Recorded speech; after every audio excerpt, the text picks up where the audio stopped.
Good morning, welcome back to my channel. ഇന്ന് നമ്മൾ ചെയ്യാൻ പോകുന്ന തക്കാളി റൈസാണ്. ഒരു ഈസി റൈസാണ്. അപ്പം അതെങ്ങനെ ചെയ്യുന്നതെന്ന് നോക്കാം. പാൻ ചൂടായിട്ടുണ്ട്. ഇനി പരിപ്പിട്ട് കൊടുത്തിട്ടുണ്ട്. ഇനി ഒരു ഉണക്കമുളക്, ഒരു പച്ചമുളക്, അല്പം കരിവേപ്പില ഇതിട്ട് കൊടുക്കാം.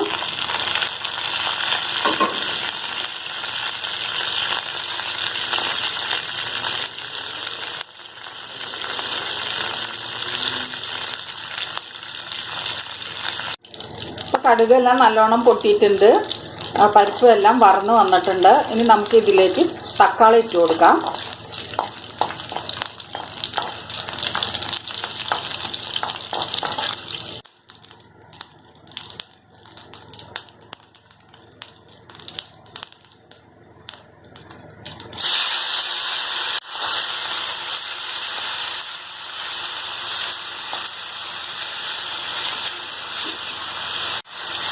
ഇതിലേക്ക് മഞ്ഞൾപ്പൊടി ചേർത്ത് കൊടുക്കാം, കായപ്പൊടി ചേർത്ത് കൊടുക്കാം, ആവശ്യത്തിന് ഉപ്പുപൊടിയും ചേർത്ത് കൊടുക്കാം. തക്കാളി നല്ലോണം വഴന്ന് വന്നിട്ടുണ്ട്. ഇനി നമുക്ക് ഇതിലേക്ക് വേവിച്ച് ചോറിട്ട് കൊടുക്കാം.